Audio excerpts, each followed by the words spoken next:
how to deal with anxiety. This video has a tested solution. By no means a quick fix, but because I value your time, I want to efficiently give you an understanding of how you can get to the roots of the problem and put things into context, given that there's just so many solutions. You know, you've got natural pill remedies, you've got acupuncture, you've got medication, all sorts of shit is out there. But to better explain this, I want you to imagine a tree. So a tree, it has all these leaves at the top, right? And we've got branches connecting to those leaves. Then there's a tree trunk, and then there's the root of the tree. The tree structure represents how anxiety manifests in our life, from the most shallow causes to the deepest root causes. To build on this metaphor, when you take a pill like a natural remedy, it's like you are pruning a leaf off the tree. You take a pill, okay, you don't feel as anxious anymore. You've pruned some of the leaves of anxiety off the tree. But inevitably, sure enough, we come back down to equilibrium. We feel like shit. Eventually, we feel anxious again. So, okay, then maybe we take it the next step further. We realize anxiety's been quite problematic in our life, so we try something more extreme. Maybe we try something like benzodiazepines. We go see our doctor and they're like, here man, just have this pill. It's gonna fix it for you. So you take the benzodiazepine, you feel less anxious over time. You're like, yes, I don't feel anxious anymore. But then we know what happens. Inevitably, you come back down and you crash. So it's like pruning branches off a tree. Inevitably, they're going to grow back. It's not treating the root perceptual issue. Sam from the future here, guys. Just remember, obviously there are a lot of caveats around taking medication. Make sure you stay in close consultation with a therapist around making any decisions around medication.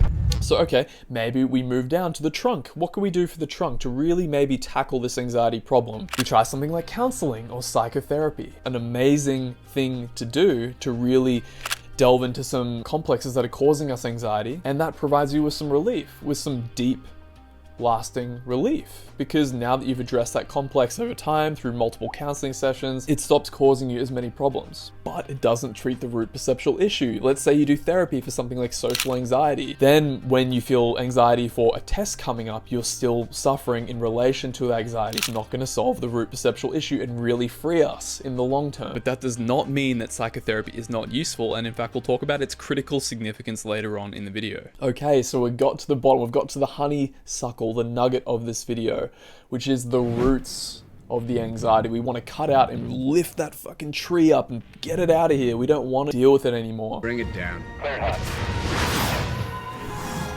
But we're not trying to eliminate the tree, rather we're changing our perception to the anxiety.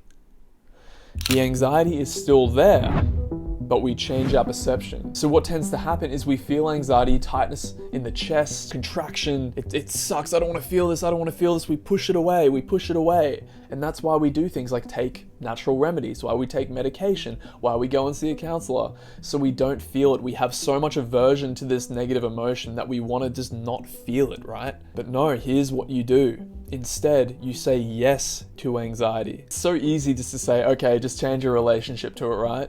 Just change your relationship to anxiety. We're going up against the limbic system, you know, the most deeply ingrained primitive parts of the brain that are telling us you need to run, you need to get away, you need to get rid of this, you don't meant to feel this anxiety anymore, which was helpful when we were running from saber-toothed tigers back in the day. We're dealing with outdated primitive hardware where a lot of the time anxiety is no longer useful in certain contexts, and it just serves to raise our blood pressure and give us heart disease. So we change our relationship to the anxiety by repeated meditation practice over and over again. This is why we need a daily meditation habit, because it's like you're changing the wiring in the brain over time. You still feel it, you still know it's there, but instead of being the anxiety, you realize at the deepest level of your mind through meditation practice that you can separate from it and you can see it.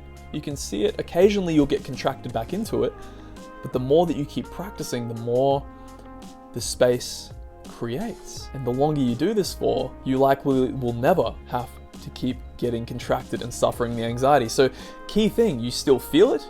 There's still an unpleasantness to the anxiety, but the mental component where you're suffering, where you're thinking, oh, I don't want to feel this, oh, get it away, I'm a failure. You're pulling back and you're seeing it clearly. Now, I'm not going to tell you that it's the panacea, it's the thing that's going to cure all of your problems, right? These things, for one, it takes time.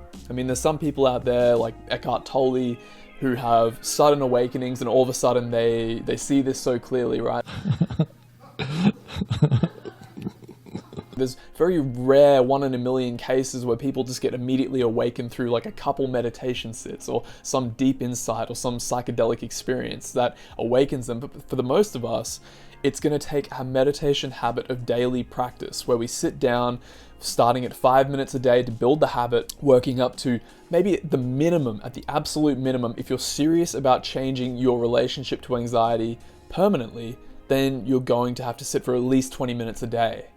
That's just the bottom line. There's no way around it. You have to sit for that long and probably eventually work your way up to doing silent meditation retreats. That's a good price to pay to really overcome suffering, not just anxiety, but also everything, because it doesn't just apply to anxiety, it's for everything in our experience. There's a very important distinguishing thing to make here, that counseling and psychotherapy is an incredibly important thing to do. We need to have a healthy ego before we deconstruct the ego.